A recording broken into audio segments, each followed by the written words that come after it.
How's it going, ladies and gents? My name's Jeff, aka SonOfMar, on the PlayStation Network, and welcome back to XOXO to PlayStation.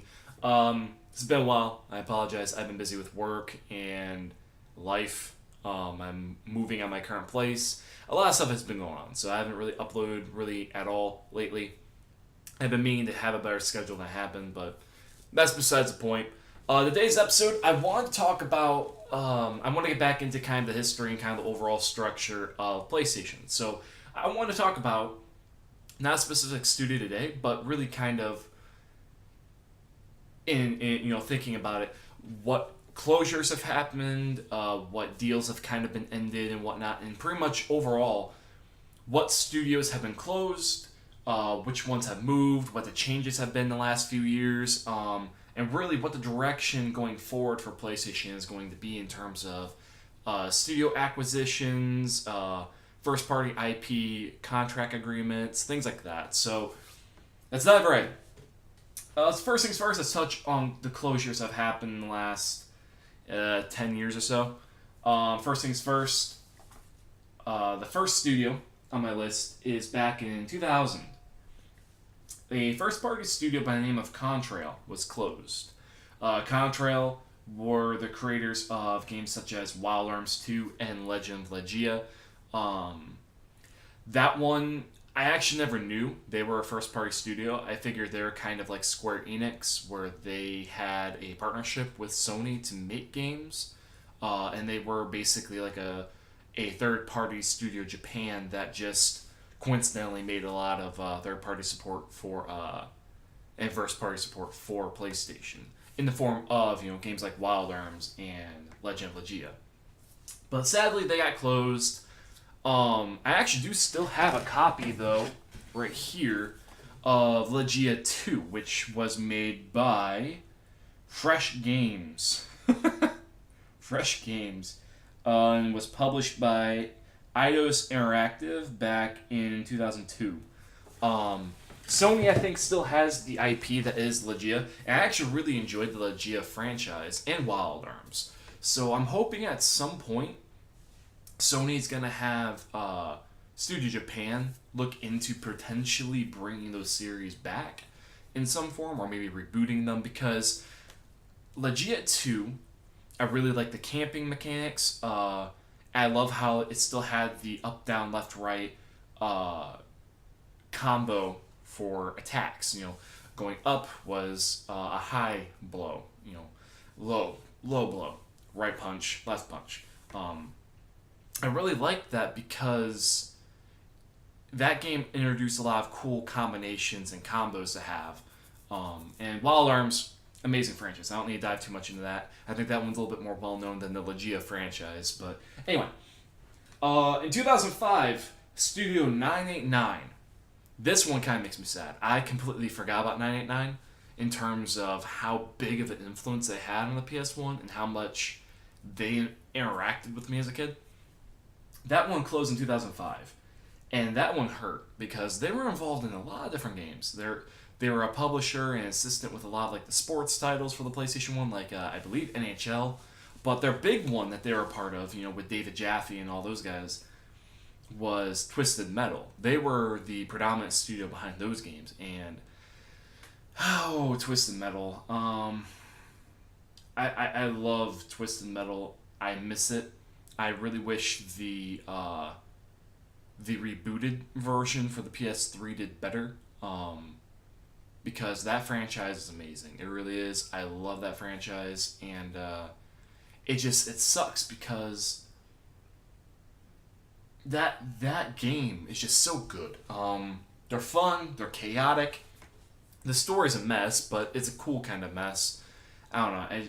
I miss Twisted Metal, and I wish that the reboot one didn't have the internet issues and the configuration issues.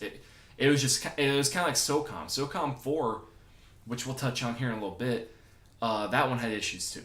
And again, I'll get to that. But 989 closed in 2005. In 2009, the follow-up to 989, basically, Incognito Studios, they closed in 2009. They were the creators of games like Warhawk and Twisted Metal, the reboot, with David Jaffe in charge. Again, fucking terrible. It sucked because Incognito made a lot of good games. They just, sadly, at the time, the PS3 did not have a community to really warrant their existence.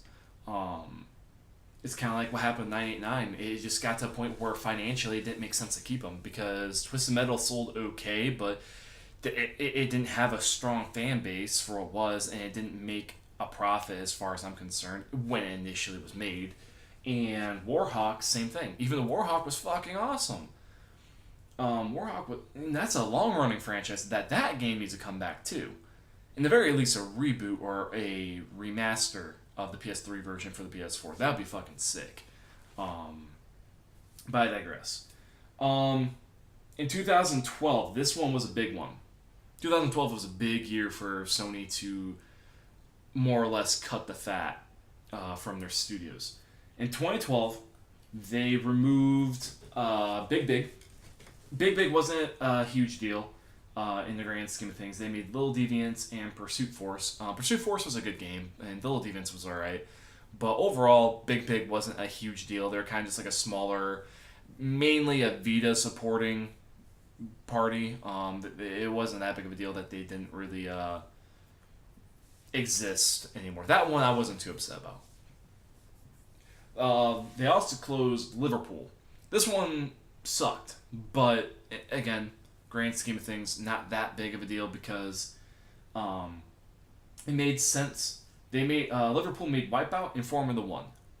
Formula One, great game. I love the Wipeout series. Fucking love the Wipeout series, which is why I'm so excited for the Omega remaster to come out. I've already pre-ordered mine, and I'm gonna be balls deep in that. I'm gonna tell you that right fucking now. I'm gonna play that a fuck ton. I'm excited. But that one closed, and Liverpool was involved in a lot of other projects besides Wipeout. But it stinks. Liverpool was the one that really took. But this one, the third one, this one is really what kind of got me right in my right in the stomach. This one stung. Zipper Studios, they were closed in 2012 as well. And Zipper are the creators of SOCOM and Unit 13. Unit 13 was a good Vita game that was heavily inspired by SOCOM in some ways. And I think that Unit 13 had a lot of potential if the Vita kind of took off a little bit better than it did. But initially the Vita didn't, sadly. But Unit 13 was a good game. I enjoyed it a lot. But SOCOM was the bigger deal. And Zipper is proof in the pudding. So Liverpool wasn't... It was kind of expected that was going to happen.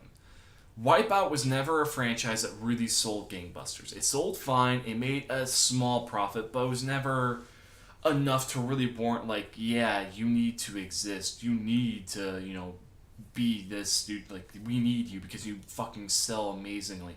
Wipeout always sold okay, but never sold beautifully or amazing or anything like that, right? So, Zipper, on the other hand, SOCOM sold pretty well. But the problem is that SOCOM 4, during the PS3 era, it came out during the legendary PlayStation outage and the PSN hacking. So, basically, this game came out during a period of time for PlayStation where not only was it losing in terms of a core audience, it was also losing because the audience that it did have, its information was getting corrupted and hacked and potentially, looked into. And the online was sketchy as fuck and barely worked. And then you topped it off with a SOCOM 4 that was basically modern Call of Duty. It was Call of Duty-ized, if you will. It was basically sped up, it was less tactical, and it was more action-oriented versus actual tactician. And you combine all that, and SOCOM 4 was the end of it. Which is a fucking shame. But SOCOM 4 wasn't terrible, it was just a product of bad place, wrong time, however you want to put it. Yeah, it sucked. It flat out sucked. But be that as it may, 2016 is the infamous Evolution closure. The guys that made MotorStorm and Drive Club. This one didn't really surprise me. Evolution really mishandled Drive Club. That game should have been a launch title. That game should have been, handled better.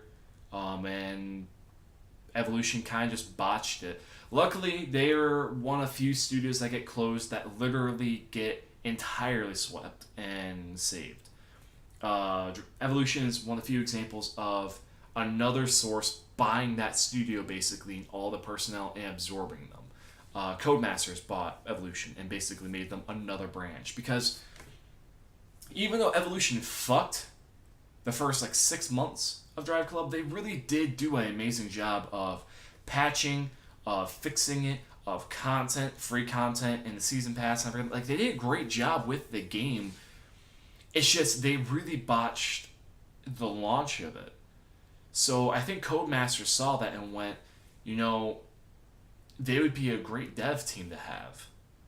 And they would be. So I wish them a lot of luck. And I look forward to whatever their next creation from that team is going to be. The last studio that got closed this year, I think back in February, is none other.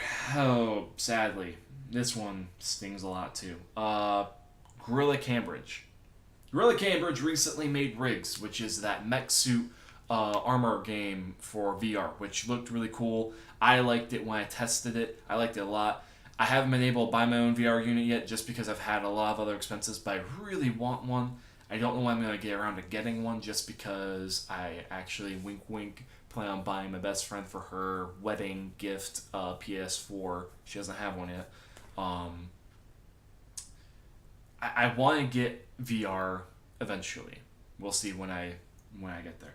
But Gorilla Cambridge also are the creators behind a lot of other games. They took Guerrilla Games' Killzone franchise and they worked on and made Killzone Mercenary for the Vita, which was fucking awesome. I loved it. And I think that game, because it sold really well in the Vita, had a really good attach rate. That game really impressed Sony enough, I think, to basically hold off on closing Gorilla Cambridge because they figured they're like, well, they made a really great Vita game that sold really well. We made profit off that game. We're gonna see what they can do with the VR unit then. We're gonna see what they can do with that. But previously, they were the creators of the Medieval franchise, and the Medieval franchise for me is one of the bigger franchises that meant a lot to me as a kid. I can Medieval to Spyro and Crash Bandicoot and games like that. So I recently replayed Medieval not too long ago on my Vita, and I miss that franchise a ton. I miss Sardano Fortescue. I miss that franchise a ton. I miss that goofy asshole. and it's crazy because Gorilla Cambridge and Sony were actually teasing a potential return of him in Sony PlayStation All-Stars. He showed up in the game, and it was kind of a tease, and even internal devs were even like, yeah, we're workshopping, see how to bring him back. And supposedly they still are. So maybe he is making a return from an outside resource like a Sanzaru team or something like that, but I don't know. But anywho, those have been the main closures in the last 10 years or whatever. So Sony has closed 1, 2, 3, 4, 5, 6, 7, 8 different studios in the past since 2000. That's a few. In 17 years, 8 closures. And they haven't really replaced it with many. So they replaced. They've had a couple new studios pop up. In 2012, they opened London Studio, which is a combo team effort of Team Soho and Psychosis. Which Psychosis eventually became mainly Liverpool, and the other section of Psychosis went off to combine with Team Soho to become London Studio. So, anyway, Team Soho, creators of The Getaway, awesome franchise, or no, I shouldn't say franchise, there's only one really great game. The Black Friday was not that great, but the original Getaway was fucking awesome. And, but ever since, London Studio has really only made basically one kind of game. It's been mainly move titles, SingStar. I'm sorry, mainly SingStar move titles, and they recently made for VR VR Worlds. But beyond that, I mean, they're mainly known for SingStar. They don't really do much else. And I guess those games still sell pretty well in Japan. I think they're really popular there, but out here in America, I've rarely seen anybody ever talk about those games. So, um, it's gonna be a question of when London Studio is actually going to actively make a. I hate to be this guy, but when they're gonna actually make a game. Um, it's been a long time since they made a full-fledged AAA title, and I don't know when PlayStation is gonna give them the authorization to be like, yeah, make a full-fledged PS4 game. We want to see what you can do. Um, I don't know. I mean, we'll see if PlayStation ever gives them that fucking heads up to be like, yeah, do something like that. Um, in 2014, Pixel Opus was opened.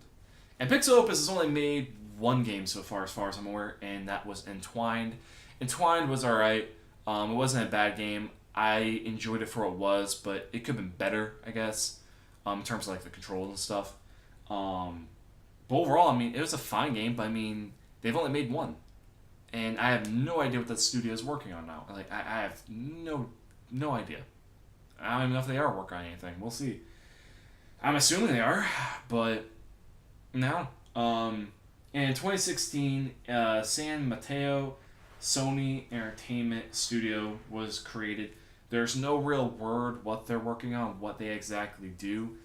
I don't think they're like ForwardWorks. ForwardWorks is a Sony studio branch that works mainly on mobile gaming. So that's like the sector that's mainly Japanese related, where they make a ton of phone related games and stuff. Which is good for PlayStation. As a company, that should be something they should exploit a little bit, because that is a popular thing in Japan. Handhelds and mobile gaming is huge over there, so why not? I don't blame them. But I have no idea what the San Mateo studio is, but it did open in 2016. No real word what it does yet, but if I had to take a guess, it's probably going to be like a subsidiary kind of deal with potentially Santa Monica, maybe, because that is in the area, so it might be kind of like a subsidiary to them in the form of like Giant Sparrow or that game company where they make like indies, or they could be kind of like Pixel Opus where they kind of make bite-sized games that are for PS4 players to kind of nibble on, and like they're gonna be PlayStation Plus related titles and things like that. I don't know. Yeah, these last two, I have no real idea what they're up to or what they're going to really be capable of, but we'll see, I guess. The last one, this one's been open for a little while, but this one is the more interesting one. It's not necessarily a studio; it's more like a collaborative, joint effort kind of thing. So XDev. XDev is a collab studio. I don't really know when exactly it got formed, honestly, off the top of my head. But it's a collaborative studio with mixtures of a lot of different studios, but mainly from parts of Sony Liverpool. Former members of Liverpool came into XDev because, if there's one thing Liverpool knew how to do, is they knew how to make an engine in a stylistic game that looked very futuristic and really fucking cool, right? XDev has worked and assisted and been basically a hand in tons of games. Like, they have been part of almost every PS4 game that's been made so far, just about. Like, they've worked on almost every House Marquee game.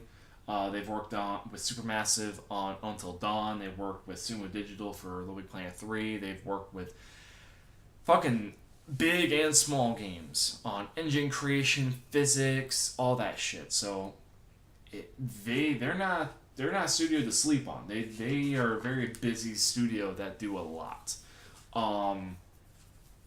That said, that's only three studios, and the fourth one being like a collab. we don't really know what Sony's up to in terms of acquisitions right now. I remember there was an interview with Colin Moriarty and Scott Rhodey. And Scott Rhodey's the guy that's basically the acquisitionist for new studios for PlayStation. He's the guy that goes to people, sees the relationship, and sees if there's a viability for making them a first party studio, making contract agreements, things like that. I think he was the guy that pretty much brokered the. Granted, he's not the one that probably actually did. I mean, there's probably already something on the table anyway because of the relationship between From Software and Sony.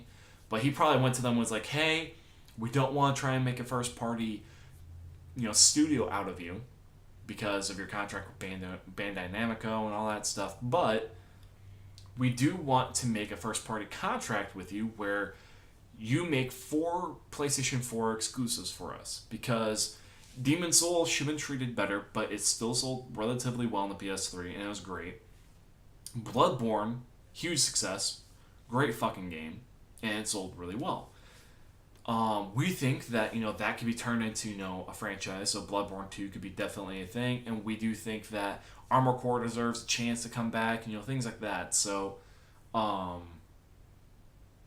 think that's what that contract looks like for them. So I think From Software is in a position, and that's obvious. I do think that E3 we will probably see either, well, potentially both, but I think we'll get an official announcement of a new Armored Core game that will have VR compatibility, much akin to like Gran Turismo Sport and Resident Evil and things like that. And I think we'll also get a teaser for Bloodborne 2. I do think that it's going to be exciting. And then Insomniac, they've always had a really tight relationship with Sony. Sony and those two always have had really close relationships. So it would not surprise me if we see like a Ratchet & Clank 2 teaser that Insomniac's working on it. If we see some gameplay of Spider-Man, both those games are going to be exclusive to PlayStation. Because PlayStation's been a really good home for Insomniac. So, that's where that studio's at. I'm hoping that Supermassive has a really good relationship with Sony still after Until Dawn. I'm hoping that there will be a follow-up of some sort, but we'll see. I don't know. Same thing with Ready Dawn. I do kind of want another Order 1886 just because of that world and everything besides the gameplay was actually really, really great. I would love to see them expand the game in terms of like the gameplay and the story and everything in terms of the length and whatnot. Sure, but the graphics, the characters, the world, the weaponry, I liked a lot of that shit. So I do want to see another one for sure. And then Konami. I don't know where Konami sits in terms of game development. They supposedly are making Metal Gear Solid or Metal Gear Survive. I don't like it. I don't think it's going to sell well. I think a lot of the fans that did like Metal Gear Solid don't have any interest in it. And I think it's just going to sell like crap. I really do. I don't think it's going to do well. And that's not as a hater because, Kojima left. I could give a shit about that. It's just, that's how Konami's been treating everything in general lately. They killed Castlevania, basically. They're gonna kill Metal Gear Solid. They killed Silent Hill. They've pretty much ruined a lot of the stuff that their audience really, really likes. So, I don't see Sony really doing much with Konami anymore in terms of actual first-party stuff ever again. The only thing I could see them doing is potentially trying to get a hold of the rights to Castlevania. I could definitely see them doing that. That would be really interesting if they could get Castlevania or Contra or something like that. That'd be sick. Otherwise, Silent Hill would be a good pickup too if they could get the rights to that, but I doubt it. And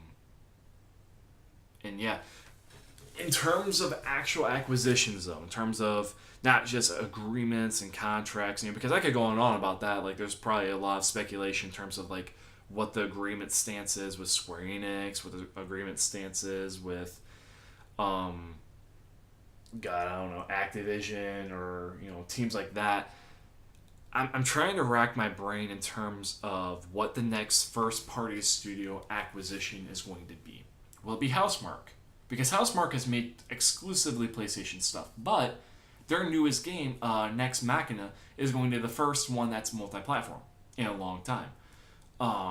It's going to be PC and PS4. And it sounds like, and it seems like Housemarque is not going to be first-party studio. It sucks because I think that they have a lot of potential to make amazing games and to really be given an opportunity to explore some really cool shit. For instance, I think that they could make a killer Resistance game that, or a Resistance inspired game. So like a Resistance world based top down twin stick, or something like that. Or even just another Resistance game. I would love to see them do that. I would. But it doesn't seem like Sony is interested in doing that right now. At least with Housemarque, I think they're happy with where they're at, which sucks again because I think Housemarque has a lot of potential to do some really badass stuff. And I do hope that they do get acquired. I think they've earned it, and they make a lot of great money for PlayStation. Another one that I've debated on, another one that I've thought about in terms of acquisition would be Sanzaru. Sanzaru made Sly Cooper 4. I don't think they're going to get acquired, but I do hope that PlayStation does make a contract to make another Sly Cooper with them, because Sly Cooper 4 was a great game. They did a great job with it, so I'm hoping that there's another one coming or a reboot of some sort. It'd be really cool, I think, if Sony were to, play around with the idea of trying to acquire one more studio. Just one more. I don't know 100% which one I would rather have. One that I racked my brain potentially about was Quantic Dream. Now, a lot of people say, well, Quantic Dream, because, they've made predominantly PlayStation games. Heavy Rain and Beyond Two Souls and a lot of those kind of games. And they're making Detroit. I don't know if that's a good acquisition. I don't know. If anything, I'd like to see Sony pick up Supermassive because Until Dawn was just so fucking good. And it'd be interesting to see what they could do with another kind of game similar to Until Dawn. Another one that I saw someone point out that would be interesting acquisition would be Drinkbox. The guys that make Guacamelee, Severed, and make them have the ability to make a VR title. And make them basically a VR, abstract, small, bite-sized kind of good 10-hour experience game. And I was like, that's not a bad idea. Drinkbox would probably be really open to that because Drinkbox has a really great relationship with PlayStation. That could very much happen. But I think where I'm at in terms of acquisitions, I want Sony to make its own studio. I want them to open up and make an internal studio much akin to Santa Monica. I want them to make another one that's basically revivaled pieces of studios from like Team Soho, former members of Team Soho, former members of Liverpool, former members of Zipper, former PlayStation execs that want a job, and basically open a new studio that its sole focus is to investigate and basically collaborate and figure out which franchise that has been dormant and left alone and not touched in a few years, what game is ripe to be brought back. Whether that is Resistance or SOCOM or Sly Cooper or Jack and Daxter or I don't know, MotorStorm, or maybe they could be the team that makes the next Infamous game while Sucker Punch is off doing something else. Be whatever it is. I think they need to make a studio that is basically in that capacity that can look into games to return with. But I don't know. So that's kind of where we're at with Sony in terms of studios, in terms of what's closed, and the changes that have happened on that end. I'm coming back with another one. I'm going to talk a little more history about teams like Media Molecule and Santa Monica. So I will see you guys in the future, and I hope you guys have a great day. Thank you for watching.